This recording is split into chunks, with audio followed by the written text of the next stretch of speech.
Pass rusher is a premium position.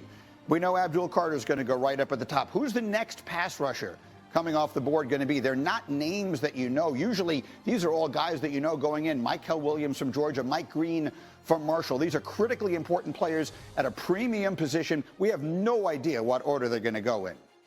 Number 2, does Ashton Jeanty go inside the top 5?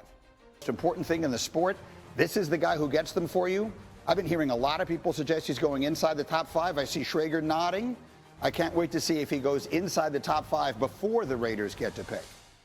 And then number 1, my number 1 question, it's everybody's number 1 question. What in the world is going to happen with Shedeur Sanders? He could go anywhere from number 3 to the 2nd round. Is he even going to be the 2nd quarterback off the board in this draft after Cam Ward? I don't know the answers. I'm not an evaluator. I'm not an insider. I'm just the person who asks the questions, and I can't wait to finally get the answers.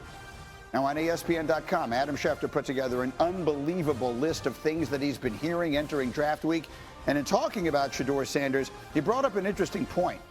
He wrote, short of Mike Tomlin, any other coach who drafts Shedeur Sanders better be comfortable with his standing within the organization, because if that team struggles and the fan base is calling for a coaching change, speculation will start to swirl about Sanders' father taking over. Mike Tannenbaum, it's a complicated little topic here. There are some big advantages that come with being Deion Sanders' son, I would imagine, and maybe there are some disadvantages in this as well. What is your perspective on all this, Mike T? Greedy, I think what I'm saying is totally fair, and let's just focus in on the Giants, because obviously there's a lot of speculation about what may happen. Look, if I'm Brian Daboll, my seat is warm. I just want to go win as many games as possible and ignore the noise. I know that's easier said than done, being on the hot seat in New York, but here's what I would say. You can win a lot of games with Shedeur Sanders. I think he's Kirk Cousins. I think he's accurate, good arm, great anticipation. He's a lot better than what they've had at quarterback. If you're worried about the noise, about what he brings, you're worrying about the wrong things. I think what I'm saying is true, but what a great head coach does, he leads by example and he blocks out the distractions. That's whatever head coach needs to do, including Brian Daboll, if in fact Shedeur Sanders becomes a Giant. What do you think of all this, D. Wood? I think where there's smoke, there's fire. Hey, think about it. Shedeur Sanders, the only person he's ever been coached by has been his father. Yes. And so when you bring in a prospect like Shedeur Sanders in a quote unquote volatile situation, that's the only thing. That's the only logical place that people want to point to. Is this a place where Deion could possibly end up coaching his son? Collegiate stops. Peter, you and I were just talking during the break. Like the delta on what might happen with Shedeur, I can't remember ever seeing this before. He might go 3. He might go in the 2nd round. Green, you got to go back to Johnny Manziel, Tim Tebow, these kinds of quarterbacks where all it takes is one team, but there is not a consensus that this is the guy. And yet both of those players, who are very different, went in the 1st round. With Shedeur, I almost feel like the media, and I'll point to ESPN and NFL Network, they're all complicit in building this stock up to where he was considered early on in the process, a number 2 overall possibility, a number 3 overall possibility. I've been talking to teams since the Combine. I had nobody telling me Shedeur Sanders is a top 5 pick, and yet I looked at all these mock drafts, and Shedeur Sanders was listed as a top 5 pick. So now we're here at the draft, and suddenly Deion's camp is quiet. Shedeur we're not hearing from. Look, I hope it all goes great for him on Thursday night, and the number 3 overall, the Giants say Shedeur Sanders, and we all say, look, we told you, Shedeur Sanders, 3rd overall.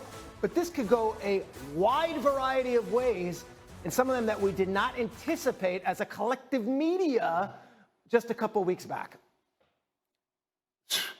Listen, in our meeting this morning, I had said, there's really not a quarterback that I'm really enamored with. We know Cam Ward is going to go number 1, but my whole feeling is, none of these guys are really 1st-round picks. And that, to me, is what the most intriguing thing about this draft is. We don't know where the heck these guys are going to end up, because there's no one logical fit for any of these guys past Cam Ward. Mike T., final word.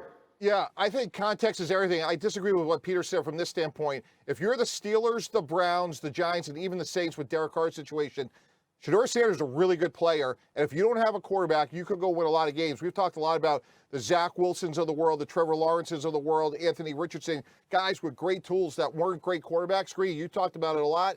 Shedeur Sanders can play productive, winning quarterback. Where he gets drafted Thursday night is the beginning of the story. If the four of us were running a team and we needed a quarterback, we would be really happy with Shedeur as our starter. I agree. Listen, we talk a lot about high floor. He has a very high floor. I think his floor is very high. Sometimes they draft players because they're looking for a higher ceiling. We'll find out. In the meantime, back to the NBA. And coming up next, this might have been the most stunning soundbite of the entire basketball season. It had everyone talking yesterday. You're going to hear it next. You're going to hear the reaction. If you haven't heard it yet, I have a feeling you're going to be stunned. Plus, it was a Hollywood horror show in Game 1.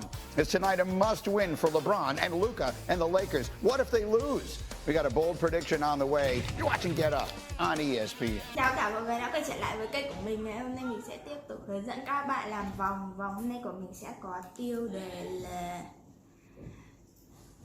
cái chiếu. Mọi người hôm nay vòng có tiêu đề là bàn ăn. Bây giờ mình bắt đầu làm.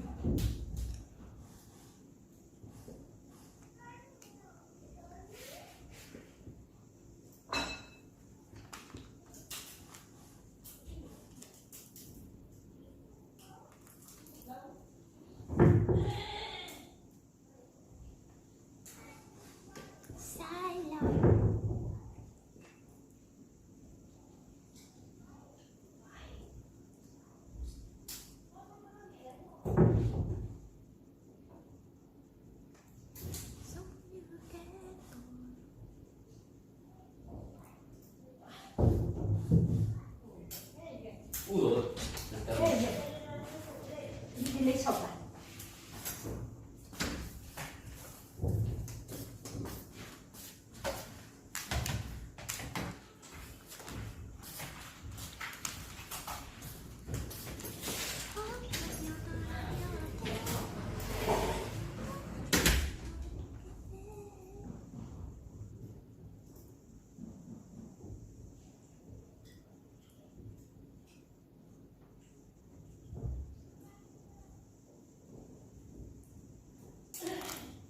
Mọi người hai màu đây, hai màu đây.